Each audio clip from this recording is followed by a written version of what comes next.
నమస్తే అండి, welcome to cook with Manju. ఇవాళ మనము సింపుల్గా కర్రీ ప్రిపేర్ చేసుకుందాము. ఆ కర్రీ ఏంటంటే సొరకాయ కర్రీ అండి.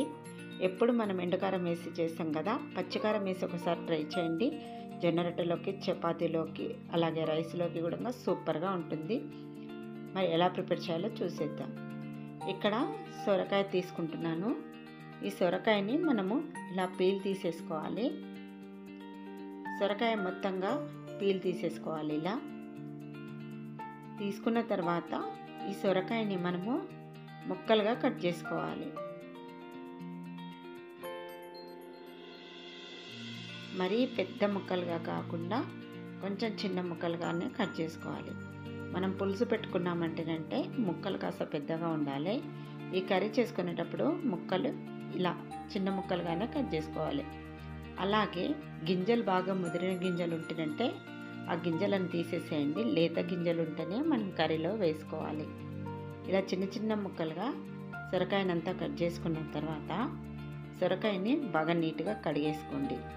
తర్వాత పెద్ద సైజు ఉల్లిపాయలు తీసుకొని ఇలా ముక్కలుగా కట్ చేసుకోండి. నెక్స్ట్ పచ్చిమిర్చి, మనము ఎండుకారం వాడతలేం కాబట్టి మిర్చి కొంచెం ఎక్కువగానే వేసుకోండి. ఇక్కడ నేను ఒక 20 మిర్చి దాకా తీసుకున్నాను. ఈ మిర్చిని మనం నీట్గా కడిగేసుకొని మిక్సీ జార్లోకి వేసుకొని కొంచెం ఇలా తుంచినట్టుగా వేసేసుకోండి. వేసుకున్న తర్వాత ఇలా మిక్సీ పట్టుకోండి. ఇలా మిక్సీ పట్టేసుకున్నాం కదా, నెక్స్ట్ ఇప్పుడు కుక్కర్ పెట్టేసుకోవాలి. నేను కుక్కర్లో చేస్తున్నాను, కావాలంటే మీరు కడాయిలో కూడా చేసుకోవచ్చు. ఇప్పుడు ఆయిల్ వేసుకోవాలి. ఆయిల్ కొంచెం హీట్ ఎక్కిన తర్వాత ఇప్పుడు మనం ఇందులోకి కొన్ని ఆవాలు వేసుకుందాం. తర్వాత కొద్దిగా జీలకర్ర వేసేసుకోవాలి. నెక్స్ట్ మినపప్పు వేసుకోవాలి. శనగపప్పు కొంచెం ఎక్కువగానే వేసుకోవాలండి. శనగపప్పు ఎక్కువగా వేసుకుంటే కర్రీ టేస్ట్గా ఉంటుంది. అండ్ శనగపప్పులో ప్రోటీన్ కూడా ఉంటుంది కాబట్టి చాలా మంచిది హెల్త్కి. నెక్స్ట్ ఇప్పుడు ఈ పప్పులు వేసుకున్న తర్వాత పప్పులు కొంచెం వేగిన తర్వాత ఒక ఎండుమిర్చి వేసుకోండి. నెక్స్ట్ ఉల్లిపాయలు వేసుకోవాలి.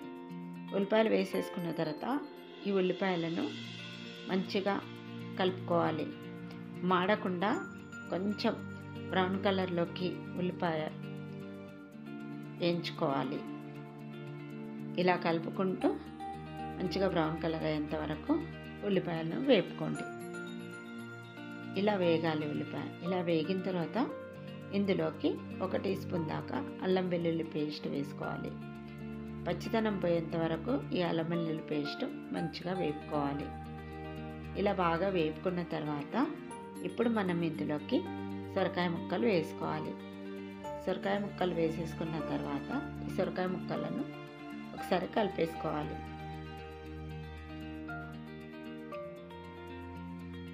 ఇలా మంచిగా కలుపుకున్న తర్వాత ఇప్పుడు మనము ఇందులోకి కొద్దిగా పసుపు వేసుకోవాలి.